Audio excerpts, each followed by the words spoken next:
Good evening, everyone. I'm Celine, also known as Moonberries on TikTok, and I just want to thank you all so much for coming to our first ever YA Book Club author event. Our YA Book Club on Fable, I was talking about it a little bit earlier if you were able to catch it. We began reading together in May of this year, and we focused primarily on discussing diverse stories by authors from marginalized communities. And today I'm so honored to be welcoming the incredible author of our first read last night at the Telegraph Club, Malinda. So hi Malinda, thank you so much for coming. Hi Celine. Hi everyone. I'm so happy to be talking to you because as many of you know, Celine has been such a huge champion for this book all year. And I'm so psyched to finally get to meet her virtually, at least. I am so excited to have you here. You guys, I literally was freaking out when she agreed to do this. My parents already know, but I was so excited to be able to have this opportunity to talk to her. And if you guys don't know about Malinda, which you will now because I'll read her bio here, are just some things about her. She is the critically acclaimed and best-selling author of several young adult novels, including Last Night at the Telegraph Club, which received 8-star reviews and was named by Oprah Magazine as one of the 50 best LGBTQ books that will heat up the literary landscape in 2021. Her debut novel, Ash, is a lesbian retelling of Cinderella and was a finalist for the William C. Morris YA Debut Award, the Andre Norton Award for YA Science Fiction and Fantasy, and the Mythopoeic Fantasy Award, and was a Kirkus Best Book for Children and Teens. Lots of awards, as it should get.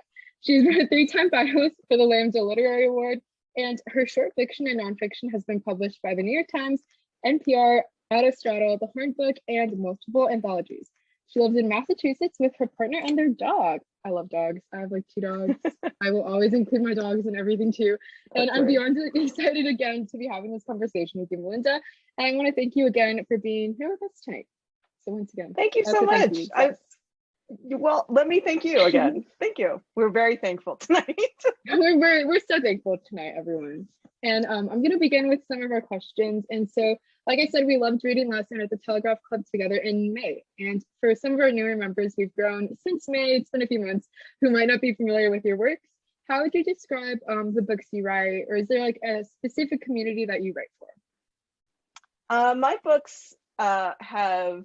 Well, I do like to say that my brand is lesbians because I write predominantly young adult books with queer girls as main characters. So lesbian, bisexual, and queer girl main characters. So I think that I write for readers who want to read those books. And, you know, many of those readers may be queer girls themselves or queer allies. And I just want to, you know, tell these stories because when I was growing up, well into my adulthood, there was so little, there were very few books with queer women as the leads. So I think that really I feel quite called to write books of multiple genres that have queer women as the lead characters. And that's why I have written in many different genres. So Telegraph Club is historical, but as you noted in my bio, my first novel was a fairy tale retelling. I've written fantasy, science fiction. I wrote a psychological thriller. So I skip around to a new genre, it seems like every single time, but the consistent theme has always been the main characters are queer girls and women. I love that. There's something for everyone, honestly. If you don't enjoy science fiction, you have historical fiction. If you don't enjoy historical fiction, you have science fiction. So I really appreciate that. Yeah, as someone who has always searched for representation in the books I've read as like a younger reader, I feel like things have grown, I think, to where we have more diverse selections, but especially now we've have just so many more amazing books. And once again, thank you for writing these amazing books. And now this question, we have a lot of questions from our book club members. They submitted some amazing questions. They have amazing insight. And this question comes from Madeline. They would like to know what inspired you to write Last Night at the Telegraph Club, if you were inspired by a specific event or a person that drew you to kind of creating these characters and setting their stories in 1950s Chinatown. Yeah, so this book actually, first I wrote it as a short story. Well, I wrote the short story and the short story was called New Year, and it came out in an anthology called All Out, the No Longer Secret Stories of Queer Teens Through History, I think. It was published a few years ago, and for the short story, I was actually inspired by reading 2 nonfiction books. One was called Rise of the Rocket Girls by Natalia Holt, and that was about the women computers who worked at the Jet Propulsion Lab. So when we think of computers, well, we think about computers today are like machines, right? Yeah. But in the 1940s and 50s, a computer was a person who computed things, and they were mostly women. So this book was about the women who worked at the Jet Propulsion Lab. That was one inspiration. I also read a book called Wide Open Town, which is a queer history of San Francisco. So it's kind of an academic history of San Francisco and the queer community there. But I was reading it around the same time as the Rise of the Rocket Girls. The two books have nothing to do with each other, but in my head, they combined. And I was inspired to write a story about a girl living in 1950s San Francisco who wanted to be a rocket scientist and who ended up going to, well, in the story, she just sees some queer women on the street and thinks about them. So I'm not sure if you're familiar with the San Francisco, the city. Chinatown is kind of right in the middle of the city, and right next to it is a neighborhood called North Beach, which is a traditionally Italian community. Literally, it's like 1 block away. And a lot of the lesbian bars were in North Beach. They were all along Broadway in San Francisco. So you could stand on Broadway and see Chinatown. Like, it's right there. So I just thought, you know, if there's this Chinese American girl living in Chinatown, it's very easy for her to encounter lesbian community. Like, come on, it's so easy. There had to have been some crossing of the street, literally. So that kind of got stuck in my head. I wrote the story. I thought that was it. And my agent, I was talking to my agent about the story, and he said, you know, this is a novel. And thank you to your agent. Yes, it is. Shout out to Michael. Yes. And so I was like, no, it's just a short story. And he's like, no, it's a novel. So I thought about it for a little while. I didn't think about it for that long, actually. It really, the idea really, I think, stuck with me, but I would not have thought it was a novel had he not said that to me. So then I wrote a proposal to turn into a novel. And my editor at Dutton Books for Young Readers, he bought it very quickly. So like within a month or two, I was like, oh my God, I had this short story and now I have to turn it into a novel. And I don't really know anything about the 1950s. So I had to then do all this research. And it took me like 3 years to write this book because I knew nothing about the 1950s. You're like, wait a minute. So, time to become a historian. I learned so much about the 50s, which is not a time period that I really thought I was interested in, but it was a really interesting time. A lot of stuff was happening in the 50s. I think it's a really transitional time between World War II and the 1960s. So all this stuff is happening and churning around. And so I put some of that in the book, obviously. Yeah, that was, reading the book was literally, I felt like I was learning as I was reading, but it wasn't in a way that was like forced. So I could tell that you put so much effort and so much work, and like just I knew that what you were saying, even though I didn't know anything about history, was right. And I was like, I know what she's writing is right. Everything just sounds great. And you really did capture a lot of the Red Scare. I know too, that was prevalent in the racism against Chinese Americans. That was definitely really big because of communism, and just how you were able to connect those dots too. You said by the two works that like have nothing to do with each other, but somehow you made an entire novel out of it. That's like incredible. The mind of an author, I could not think like that. I would never have thought to connect those two, and the fact that you did that and made an incredible story. I don't know why. I think about weird things all the time. Like, it's not. Anyway, yes, authors have many weird ideas that do not ever see the light of day. This one somehow did. That one did. Sometimes I have crazy ideas too, but this was a very good idea. So please keep bringing these ideas of yours to light. The people need them. Awesome. Yes, that was like great. I will have some more questions about your writing process. I think a couple of our club members are very interested in that. And speaking of kind of like your writing process, especially when it comes to characters. So yes, Ella Robertson is a member of our club. She's awesome. They would like to know how you created your complex characters. Are there any processes that you go through or you went through while you were writing your characters, or like in order to kind of write and think of your characters from last night at the Telegraph Club? Yeah, well, I think let me talk to you about one of the characters in the book, Kath Miller, because I did not. She went through a really big evolution in the course of writing this book. In the first draft, I don't know if I've said this too much, but I will tell you, in the first draft, there was no romance. Yes. No, right? No, no romance. The romance is one of my favorite parts of the book. I know. Oh my gosh. So I wrote that whole first draft, and they were just friends. And then the second, I did a major revision after that, and that's when I realized there is a romance happening, and I need to bring it out. So I had to get to know Kath a lot more because I didn't really know her that well in the first draft, and I think it's because I am not like her at all. Like not at all like Kath. So I can see myself in many of the characters. Obviously, I can see myself in Lily and Shirley, and in Shirley and Lily's mom. I see myself in a lot of the Asian characters, but Kath was so different because she wanted to be a pilot, and I knew nothing about that.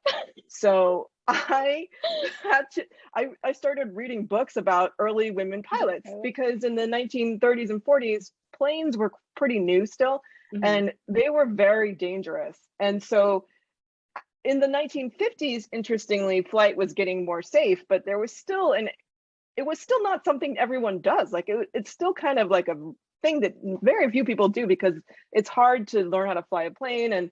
And so I read about a lot of early women pilots and how they had to have a lot of courage and a lot of like calmness because putting themselves in these situations where they have to like be on their own in the middle of the air in a machine that may or may not work properly. Like I learned a lot about early airplanes, and I what I think really impressed me was the kind of person who wanted to do that. And I tried to create a character who wants to do that. So Kath is very I would say she's self-confident in a way. She's quietly confident. She's not really scared to do things like sneak out of her house and go to a lesbian bar and use a fake ID. Like she's like, of course, I'm gonna do that. I mean, yeah. So like, why not? Yeah. So that was one way I got to know her, by reading about the people who did things that she wanted to do. Like she would have been inspired by Amelia Earhart, who was really famous in the 1940s and 50s. It was right after her plane disappeared and she was never found. So that's one way I got to know Kath. And that's how I get to know a lot of characters that I'm not like. I read about people who are like them, and I kind of steal personality traits. Yeah. And then I make the character do things in the story, right? Like I needed to put her through some scenes and see how she reacted, how it felt right, how it didn't feel right. And at that point, because I knew I was building a romance between Lily and Kath, I tried to have them, I attempted to make her do things that would lead in that direction, you know? So there was a lot of trial and error, honestly. Like nothing ever works out right at the beginning. And that's what revision is for. So you get to know the characters more and you deepen them with each round of revision. That's awesome. I think with Lily and Kath's relationship, you could really tell how like they complement each other so well. And Kath has like you said, like that quiet, kind of more like chillish kind of vibe going on, but she wants something and she goes and she gets it. So it's really nice to see that. And you mentioned for like writing characters that are like similar to you, how does it differ than writing like the characters that you don't really find much in common with as you're writing? Is it well, because well, because a lot of the characters in this book were Chinese American. I often begin with a character's parents. I think also because I've been writing YA and teenagers are closer, they live at home, most of them, right? So their parents are around all the time. And who is more influential on a young person than their parents? So I often begin with how their parents raised them. Mhm. And as a Chinese American, I know how my parents raised Yeah, me. you're like, I I already know, know, yeah, I know how a lot of Chinese Americans yeah. feel about their parents, and so I can bring that kind of family knowledge to the characters, Mhm. like Lily and Shirley. Whereas Kath, I really don't know her family. Like I was not raised in a white family. Like this sounds weird, but I most like a lot of people think that writing like diverse characters or marginalized Mhm. characters requires all this research into who they are and everything. And that it's true, but writing white characters for me is like that Yeah, because because I it's was like not so different. raised in that. Yeah. Yeah, I was not raised in that kind of family. So Mhm. I think I talked to my white friends, You're like, hey guys. So to know what to are you hear, doing and here? yeah, and it's really interesting because white parents, especially Kath's family, which were Irish Catholic, Roman Catholic, they have very different culture than Lily's. So there's like a totally different.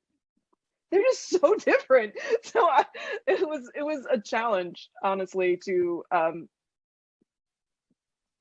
it was a challenge to get to know Kath. I really feel like You're like, that's why I had to like do all the research for her, yeah. because with Lily and Shirley, I knew what their parents would be like because I've Mhm. known many Chinese American families and parents Yeah. and their expectations for their kids. It's very clear that Chinese American families have expectations for their kids, Yes. and I knew what they were, and I'm familiar with that kind of pressure, and Mhm. I'm familiar with Chinese American community and in various places. So in that way, it's easier. It's Yeah. definitely easier because I can draw from my own life and from the lives of people in my family. Hopefully, they're okay with that. That is honestly one of the most unique, but also like the one of the ways that I think makes the most sense to write a character. It's like you're building, like kind of like a kid, like you said, like you start from like how they would be raised and how that kind of influences like their decision making, how they see the world. So I think that's Exactly. really awesome advice. If I was good at writing, I would definitely like go for that. Like, I'm not a very good writer. I've tried. A lot of people think because I like to read a lot, I'd be like a superb kind of writer. The two don't go hand in hand, but that is amazing. Like awesome. But you're Um, you're obviously a superb reader who can. yes. Oh yeah. I'm trying to meet my 100 goal a year. I think I'm like 10 books ahead, but that's a That's story for another amazing. time. We're doing good. Yes. And okay, so one of our other club, oh, not me skip. I accidentally skipped one of my questions, but this is one of a question that I came up with actually myself, which is the way that you wrote this topic that I'm about to talk about. I think was very like good, and it wasn't very much like not necessarily not in your face, but it was like natural and it flowed. And one of the biggest challenges that Lily faces within the queer community is racism from white LGBTQ plus members, whether they were microaggressions or like just blatant offensive remarks. And can you share the significance of including intersectional struggles queer people of color, specifically East Asian queer people of color, women face in your book? Well, I think that I just wanted to make it historically Yeah. accurate and also realistic. Yeah. And as an Asian American lesbian, like you go out in the world and people don't see you as one thing. Like they're never like, oh, I'm only gonna discriminate against you for being gay today. They Yeah. can't, like they Like, see it. Yeah, it's like it's all together, right?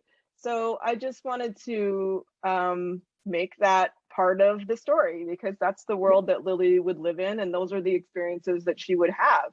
And when I was doing research for this book, I did talk to two queer Chinese American women who were in San Francisco in the 50s and 60s in the community. Really? And yeah, and they were very generous and told me about their lives. Mm. And they both said, they were often the Mhm. only Asian American in a queer space, Yeah. the only one. And it was often they felt like tokens, there Mhm. was racism, and there was also like fetishizing Yeah. because they were the only one. And so I wanted to make that realistic in the story and kind of just show Lily experiencing that, because even though the white lesbians that she meets say things that we today think are offensive, it was normal Yeah.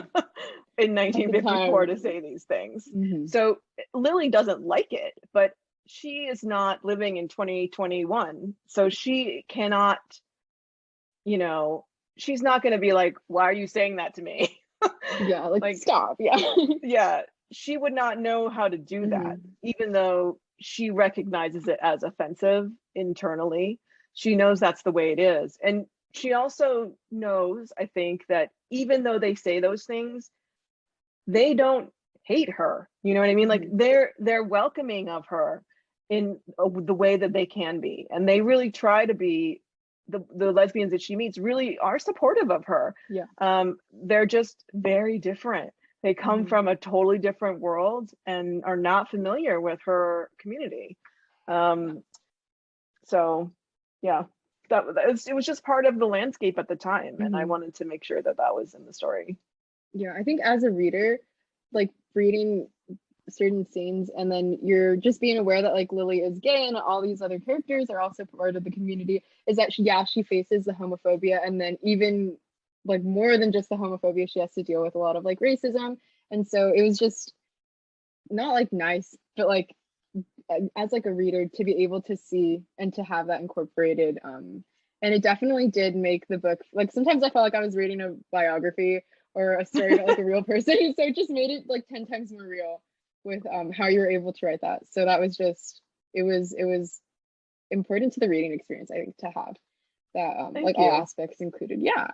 And so another she's one of our she's time, yeah. totally oh, Oh she's no, go, totally go, real go. to me now. I like literally think Yes. about what Yeah, she's like what a real happened to person. her. Like Yeah. I too, I think about her as a real person. So I know she's not, don't worry, I'm not. Yes. We're not crazy, you guys. Just, you know, she definitely is like a real person to me. Like I swear whenever I think of the 50s, I'm like, oh, Lily, and I'm like, wait, she doesn't exist.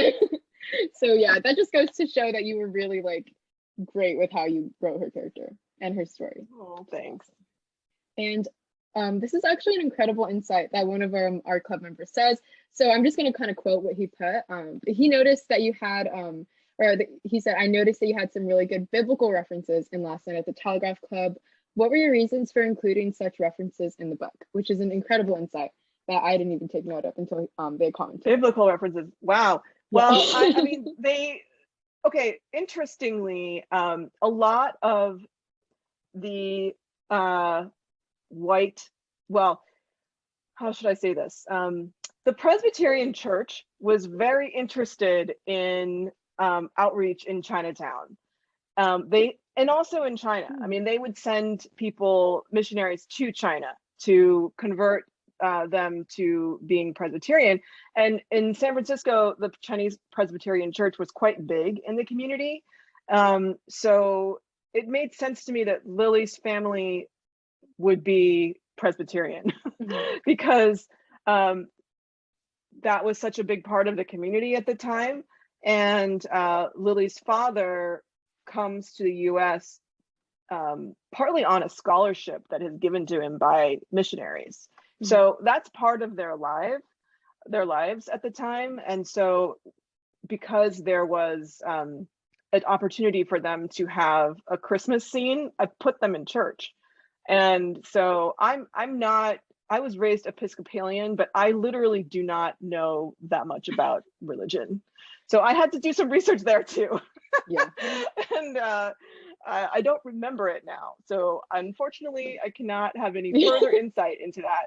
But I did do my research, and I was like looking up, records of the Presbyterian Church in San Francisco in the 1950s to see who the minister was. It was very interesting to me to think to know that.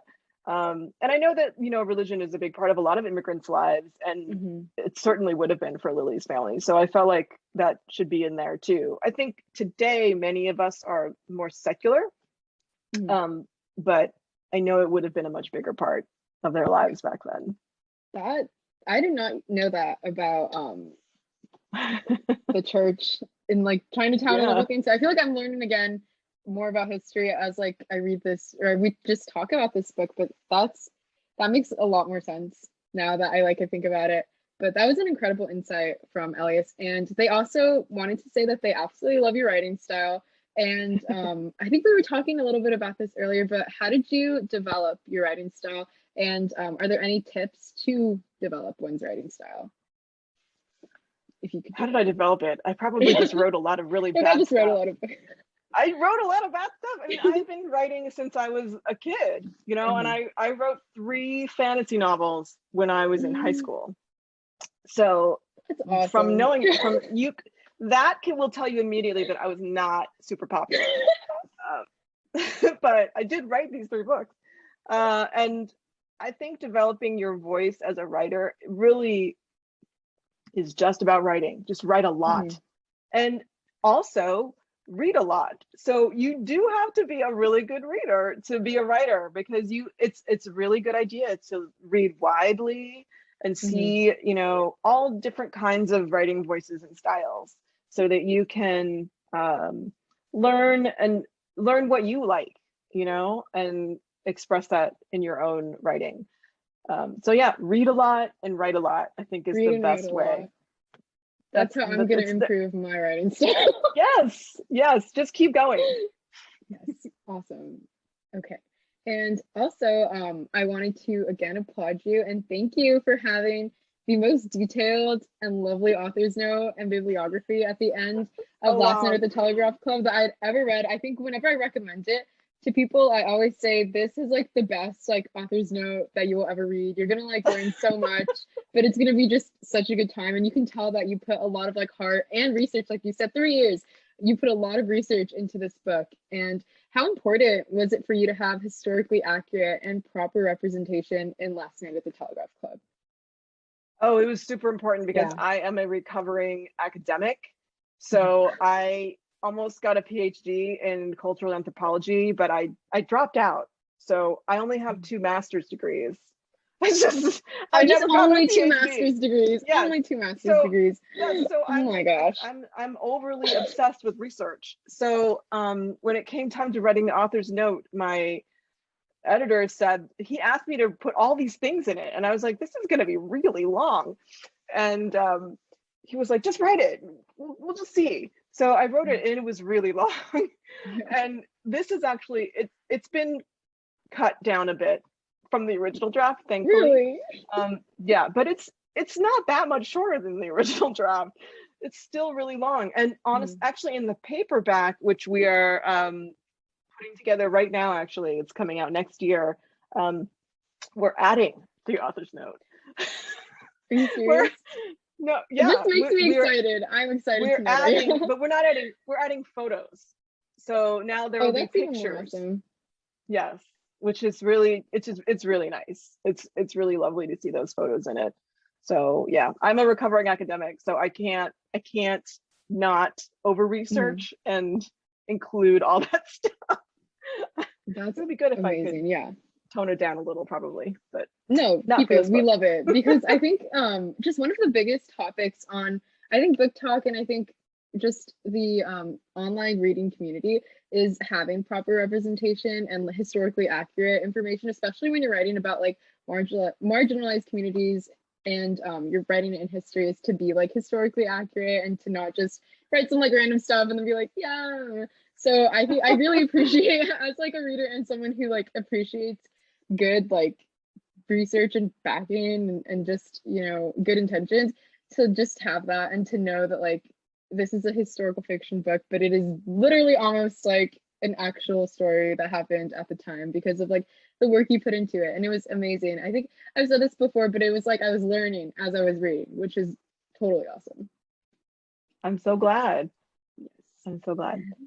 And Ella, I think they had another question, but she would also like to know, this is kind of like, we were already kind of talking a little bit already about just writing, but for any aspiring queer writers specifically, do you have any advice on just like writing or even the publishing industry for like young queer authors to be? Well, I think the most important thing is to focus on your craft. And so, you know, read a lot and write a lot, and make sure that you have spent enough time with your writing before you go on submission. I think a lot of people want to immediately go out and look for an agent, but before you do that, you have to make sure that the book or the story you're submitting is ready. And to figure out whether it's ready, it's often a really good idea to have a critique partner or two, you know, have someone else read it and give you feedback. You have to kind of get comfortable with getting feedback and taking criticism. That's one of the most difficult parts of becoming a published writer, because as soon as someone buys something from you, they're going to tell you everything that's wrong with it. Oh my gosh, that would be so scary. And then they're going to ask you to fix it. So I really tell writers to not rush into the querying thing, because that seems fun, but you got to make sure your writing is ready, because querying soon becomes a ton of rejection. Like, only you know, they're not all going to accept your query or your submission. All of them but one probably will reject you. So it's important that you have worked enough on your writing to feel confident in it, to know that you have done everything you can do to make it the best piece of writing that you can do on your own, and with the assistance of like critique partners or whatever. So I just think, you know, craft is really the most important. This is my 6th YA novel. I've written 7 or, well, if I count my high school books, I've written like 10 novels. Nice. I don't know if I count those. Them, yeah. I'll count but it's really true. The most important thing, the best part of being an author is the writing. It's not really the being published and having an agent. And I mean, I love talking to your book club. This is obviously one of the highlights. It's great talking to readers, but the thing that will sustain you through all of the other stuff that happens on the internet and in the business, like, is the craft, knowing that you have spent time with your words and made them your own. Because the internet can be a scary place, as I'm sure you all know. And as a queer author, an author of color, there are demands that are made of you that can be very stressful. And I don't want that to take away from the joy of writing. So for me, the most important part is always the craft and the writing. And that's what I encourage writers to focus on, especially younger ones. That's incredible advice. I feel like that goes for a lot of like, even as like an influencer, there are a lot of like demands put on you if you fit like certain identities, and a lot of people expect a lot of things, and sometimes they don't really see the individual, they just see the identities that they represent. So it's good that you gave advice to focus on the craft and like focus on what you're passionate about. And I feel like that could get easily lost for a lot of things. And also, I just want to say for everyone who's participating, you can also ask questions in the Q&A. But this is one of my favorite questions. I'm super excited to ask this one. But before we go on to our fun like rapid fire questions, I set up like a few. I've heard that you're coming out with a new book. So can you let us know what to expect from A Scatter of Light? Yeah, so A Scatter of Light is as they say, a companion novel to Last Night at the Telegraph Club. Although, let me warn you, it's very different. Because first of all, it's set in 2013. So consider, a lot of time passes between 1955 and 2013. Like, the way I think about it is, if you've read, she's Madeleine L'Engle, you know, she wrote A Wrinkle in Time and stuff like that. She has a lot of contemporary books as well that were published in the 80s and 90s and 2000s. And they're kind of set in the same world. It's the real world, but the characters kind of cross over into different books. And so you'll see one character in one book and they'll show up in another one. So that is kind of the way that I see these two books together. And so it's set in the same world. Like, how many years is that? Like 60 years later. So, you know, it's very different. It's not a historical, because I don't think 2013 counts as historical yet. No, I think Right? that's not even 10 years. It's been like 8 years, I think. Yeah, I Yeah, wouldn't really see it's historical. A lot of things have practically happened. Yeah. it's practically contemporary, but there's a reason it's set then, and you'll find out in reading the book. Mm, And so there you will see something about Lily and Kath in the book. So you'll find out stuff about them. yeah. So Oh bad. my gosh. The way But that's very big, like, it's not that's not the yeah, point of the book.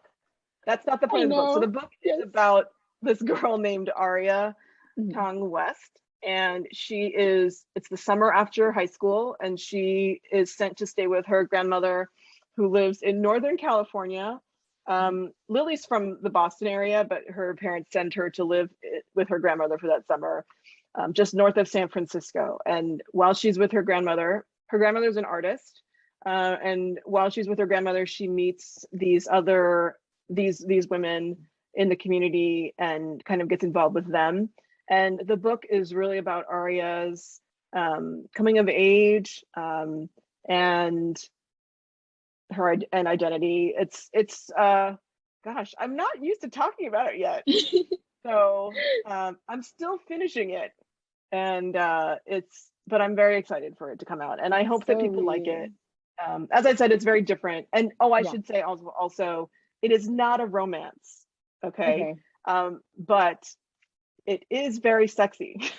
So Ooh. there's that, but it is not But a it's romance. not a romance. Yeah. Okay. No. Interesting. Interesting to know. We'll be sure to remember. But I'm so thrilled about that book. I absolutely loved your writing style last night at the Telegraph Club. And anything that has a bit of Lily and Kath, I will literally pick I'm up. sure people Yes. will just take the stuff out of that book about them and put it on the They're internet. like, if they do that, oh my gosh, no, probably. But just the way that I know Book Talk loves Lily and Kath, yeah, but yeah, well, I'm super excited to hear that. And the book itself, without Lily and Kath, sounds amazing, and I know it's going to be amazing. The way you write queer coming of age is wonderful. Thank So I you. can't wait to read that book, and it comes out next year, right? 2022. Yeah, next fall. Oh, next fall. So Awesome. it's Yes, just about a perfect year fall from now. vibes. Although I don't know exactly when yet, but about a year from now, I think. Yeah, in fall. Good to know. Yes, awesome. And we're gonna move on to some rapid fire questions. So these are gonna be just some like quick answer, fun questions, kind of like the first thing that pops into your mind when you hear the question. But we have a question from Molly, and they want to know if there's a character you enjoyed writing the most, and why were they your favorite?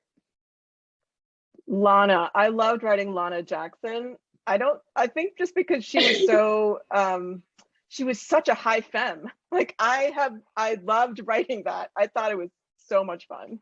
Really? That's awesome. That was very unexpected. I was expecting Lily, to be honest, but Well, I think Lily was the main yeah. character. Who was Yeah. fun to write. So Who's the most fun? Who is the most fun? Yes. yeah, Lana was fun to write. That sounds fun. Lana was fun to read about too. So awesome. And okay, one of my favorite elements of the book was the detail you put into the food descriptions. I love reading about food, and the food that like I would literally risk it all for was Fong Fong's ginger ice cream. I think Googled, because I'm from Southern California, and I Googled, is it still around, to see if I would be able to make the trip to San Francisco to eat some, and I was sad when they weren't around anymore. But what's your favorite comfort food or dish? My favorite comfort food is my mom's home ro, which is this like red cooked beef stew kind of thing. And I've tried to make it myself several times, and I can never quite get it. She does make it when I go home. I haven't been home in a long time because of the pandemic, so I miss it. That It's sounds my so favorite. good. No, I feel like anything that parents make, you just can't make it. It just doesn't taste the same No, as when they make it, it no matter doesn't. like what it is. Yeah. I will take like my mom's food over literally anything. There's something about it. And okay, so you're known for writing wonderful queer young adult books. And what book besides your own would you recommend that's within that genre? You know, and I just finished reading Marie Rutkoski's duology. It starts with The Midnight Lie, and the sequel is called The Ooh, Hollow I've Heart. heard awesome things about that Yeah, book. I Yeah. just read the sequel over the weekend. It is so good. It's a romantic fantasy. It's sapphic. it's so sexy, and there's so much adventure. It's like, and I don't know how to describe it. It's beautifully written, and it's just completely riveting. You should read it. I will read it. I think one of my friends sent me a copy, and it's just with my big mill stack of books that I will get to, but now it's moved up the list. Yeah. So I will definitely. Well, the sequel's out now, so both of them are available, so you don't have to wait anymore. Because I read the first one. Yeah. Oh my God. I had to wait for like a year and a half for the sequel, and I was just like, I can't handle this. But now they're both out. So. No, I hate. I'm not sure if you're familiar with Chloe Gong's works, but she wrote These Violent Delights, and the sequel is coming out, I think, in November. I'm getting my ARC that's coming in through the mail, which I'm so happy about. And I just read it. The book, I know the book came out almost a year ago, or around a year ago, and I just read it for the first time like 2 months ago. And I don't know if I was more mad at myself for waiting to read it because it's amazing, or if I'm happy that I don't have to wait as long to get the sequel. Because when it's a good book, and when it leaves off on like a cliffhanger, or it's just so like electrifying to read, you don't want to wait. And waiting is like the worst. So if it's a good book and you hated waiting for it, I know it's gonna be like an awesome read. And we have a question from one of our audience members, and just on the topic of food, but is there a food that you like to eat like while you're writing? Like yes, in fact. Cheetos. Cheetos, the fluffy kinds or the skinny kind? No, the crunchy kind. And you know what? The crunchy kind. They're out of stock at all the supermarkets near me. I don't know. There's like a Cheeto shortage. I have had to get through all the Cheetos. I've had to get through a deadline with no Cheetos. It's been really hard. That sounds terrible. No. Someone has it out for you. They only have the puffy kind, which are not as good. I don't like them either. My dad and my sister are obsessed with the puffy kind, but they just are not as good as the good kind. The good kind. They're not as good as the good kind. Exactly. They're not as good as the good kind. Yeah, they're not as good as the good kind.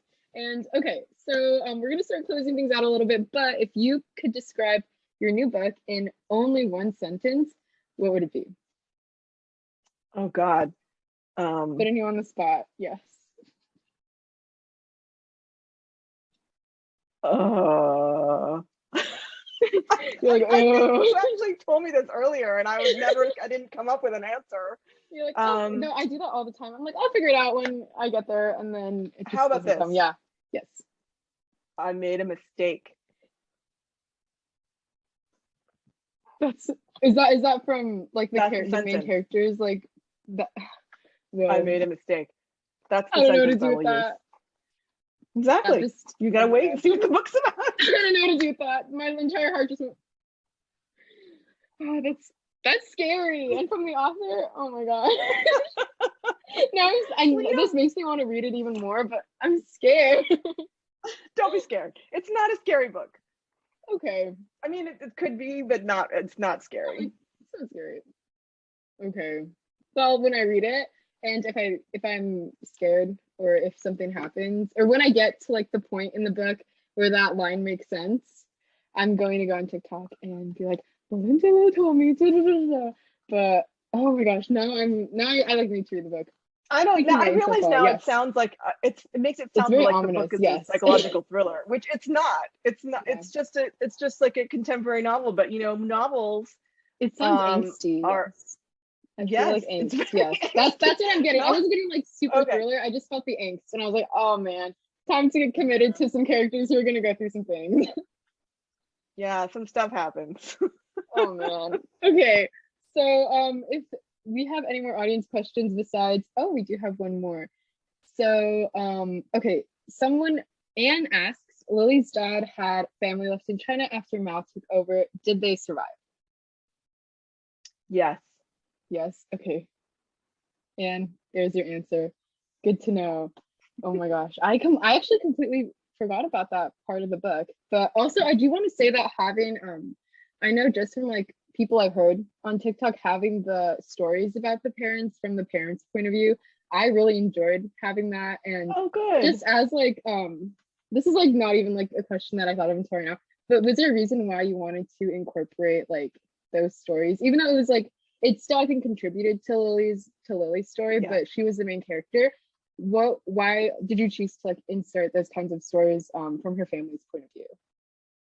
Well, I wanted to give more context to Lily's story, and as a Chinese daughter in a Chinese family, like her parents would never tell her that stuff. Mhm. Like family does, your parents don't sit around telling you about things they went through in the war. You know what I mean? Like that's not what happens in a Chinese American family. So there's no way she would know. But I wanted the reader to know that I wanted the reader to know the broader context of the world that her family lives in and that she lives in, so they can understand more the choices that her parents make, you know, at the end of the book. So. Yeah, I thought it was beautiful just having that kind of background too, especially like I always think it's interesting when we know stuff that the main character doesn't, and we kind of like understand actions a little bit more. My favorite parts were reading the point of view from like her aunt, so just kind of having that there and like their relationship, I thought it was just super like I really love improved her the Aunt reading Judy. experience. Yes, she's the best. Yeah, she's one of my favorites too. Yeah, she's awesome. And okay, so I think we're gonna start coming to an end. Those questions were amazing. My club, once again, you guys are amazing for coming up with these incredible, insightful questions. And I also would want to say thank you again for joining us. It was a pleasure to have this conversation about one of my favorite books, and I honestly truly appreciate the wonderful insight you were able to share with us. And whenever I reread this book, because this is a book that I can like definitely just reread all the time, I'll read it with a different perspective and like having kind of more background knowledge on a lot of these scenes and like the characters. So for all of our audience members, you can find out some more about Malinda at her website, melindalove.com. And once again, thank you again. And I hope everyone has a wonderful evening or night, wherever you are. Thank you so much, Celine. I really enjoyed it. Awesome. Goodbye. Bye.